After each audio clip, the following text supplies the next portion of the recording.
So you want to own a car dealership in America. Picture this: a shiny showroom, big glass windows, rows of cars gleaming under bright lights. That is the dream everyone sees. But here is what nobody really tells you. The real business happens far away from that showroom floor. It happens in a small back office where paperwork gets signed. Stick around, because by the end of this video, you will understand exactly how dealerships in the United States quietly make money every single day. And trust me, the way they do it will surprise you. Let us start with the basic idea. A car dealership is not really in the business of selling cars. Think of it more like a coffee shop that sells you a cup for $2, but really makes its money on the yearly membership card, the mug, the snack, and the little subscription box every month after that. The car is just the door that lets the customer walk in. Everything that happens after that door opens is where the real money lives. Keep that picture in your head because it explains everything that follows. Now let us talk about getting into this business, because the price tag depends entirely on which door you choose to walk through. Option 1 is the cheapest way in. You become an independent used car dealer. Imagine a small lot on the edge of town, asphalt under your feet, a string of flags flapping above rows of second-hand cars. You need a business license, and depending on the state, that costs anywhere from around $100 to a couple $1,000s. You will also need an insurance bond that can run up to $50,000. Add in your first batch of cars bought at auction, plus wages for a couple of salespeople, and your total starting cost lands around $150,000. That sounds almost affordable compared to what is coming next. But here is the catch nobody mentions. Every single car sitting on that lot is losing value every single day it does not sell. It is like buying ice in the desert and hoping someone shows up before it melts. Option 2 is the real money game, and it costs a lot more to play. This is buying an official franchise from a big manufacturer, something like Ford, Chevrolet, or Honda. When you sign that deal, the manufacturer hands you an exclusive territory, meaning nobody else nearby can sell that brand. They help pay for advertising, and most importantly, they let you plug into the most profitable parts of this business, which we will get to in a moment. But walking through this door costs serious money. A mid-range franchise in a decent American city can run around $10 million once you cover the land, the dealership building, and enough cash to survive your first year. Now, if you are dreaming bigger, a luxury brand like Porsche or Land Rover can start around $30 million, mainly because the manufacturer demands a much fancier building and a much more expensive starting inventory. Yes, that is a lot of money just to sell somebody else's cars, but once you see where the actual profit comes from, you will understand why families hold on to these dealerships for generations, passing them down like a family farm. So, and this is not all, let us talk about how the money actually flows once you are open for business. Picture the average profit margin on a brand new car sold in America. It usually sits somewhere between 2 and 4%. In plain terms, if a customer buys a pickup truck for $60,000, the dealership might only clear around $2,000 in profit from the car itself.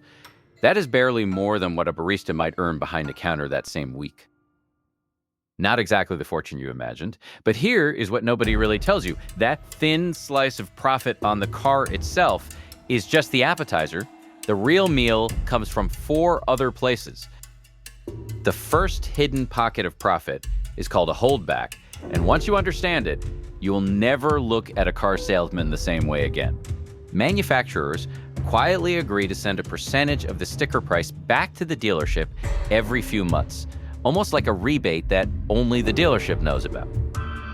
So when a salesman leans across the table and swears he is selling you the car at a loss, technically he might be telling the truth on paper, but a few months later a check arrives from the manufacturer that turns that loss into a nice, quiet profit. On top of that, manufacturers hand out bonus payments for hitting sales targets, sometimes tens of thousands of dollars just for crossing a certain number of cars sold in a quarter. The second hidden pocket is the finance and insurance office, and this is where dealerships really shine. Think of this room like the snack counter at a movie theater. The movie ticket barely makes the theater any money, but that giant tub of popcorn and soda, that is where the real profit sits. In this office, customers get offered loans, extended warranties, paint protection, and something called gap insurance, which covers the difference between what you owe and what the car is worth if it gets totaled. On average, American dealerships make more money in this one office per car than they make from selling the car itself. An extended warranty that costs the dealership around $1,000 might get sold to the customer for closer to $3,000. Even the loan itself is a profit center because dealerships often arrange financing at a lower rate than what they show you, quietly pocketing the difference. The third hidden pocket, maybe the most powerful one, is the service department. Think of it like the barber shop that makes more money on shampoo and hair product sales than on the actual haircut. A service hour at a dealership might get billed to the customer around $150, while the mechanic doing the work earns a small fraction of that. Replacement parts often carry a markup of anywhere from 40% to double their original cost. And here is the beautiful part. For the dealership owner, this department brings in steady cash every single day, whether or not a single car gets sold that week. Many dealerships aim to have their service department alone cover all their rent, utilities, and staff salaries. When that happens, every dollar earned from selling cars becomes pure, stacked profit. There is even a fourth quiet profit stream many people never think about, the trade-in. When you trade in your old car, the dealership rarely pays you what it is truly worth. They lowball the trade-in value, then either recondition it for their own used car lot or ship it off to auction for a solid profit. It is like a thrift store buying your old jacket for $5 and reselling it for $50, simply because they know exactly what it is worth, and you might not. So, and that is not all. Now let us slow down and talk about the part of this business that can quietly destroy you if you are not careful. The biggest hidden danger is something called floor plan interest. Those rows of shiny cars on your lot are not paid for with your own cash. They are financed through a massive credit line from a bank, and every single day a car sits unsold, you are quietly paying interest on it. Picture a parking meter that never stops running, ticking away even while you sleep. In recent years, with higher interest rates, that daily ticking can cost hundreds of dollars per car every month. A lot with 200 cars sitting on it could be paying out around $100,000 a month just for the privilege of holding on to unsold inventory. If sales slow down by even 20%, that quiet ticking meter can turn into a business-ending emergency within months. The second danger comes from the manufacturer itself. Remember, you do not fully own your relationship with that brand. You are borrowing it. Manufacturers can and do terminate franchise agreements if a dealership misses sales targets, fails inspection standards, or does not modernize its building fast enough. Some manufacturers have cut ties with hundreds of dealerships over just a few years. And when that happens, the compensation offered rarely covers what was actually lost, the years of building trust in the community. And the reputation earned one satisfied customer at a time.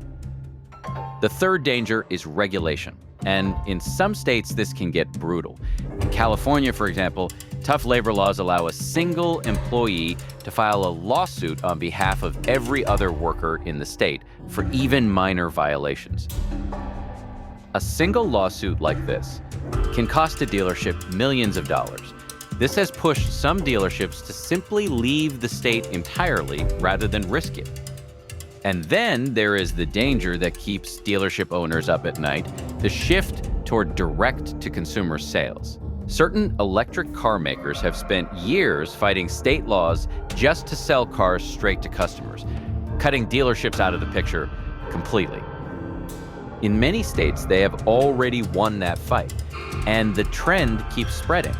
If this keeps growing, the entire dealership model built over the last century could slowly shrink, brand by brand, state by state. So, and this is not all. Before we wrap up, let us talk about a few practical things anyone thinking about this business should actually do. First, if you are just starting out, do not chase the flashy luxury franchise right away. Start smaller, learn the mechanics of the business, and build relationships with local banks who can offer you better financing terms down the road. Second, treat your service department like the heart of your business.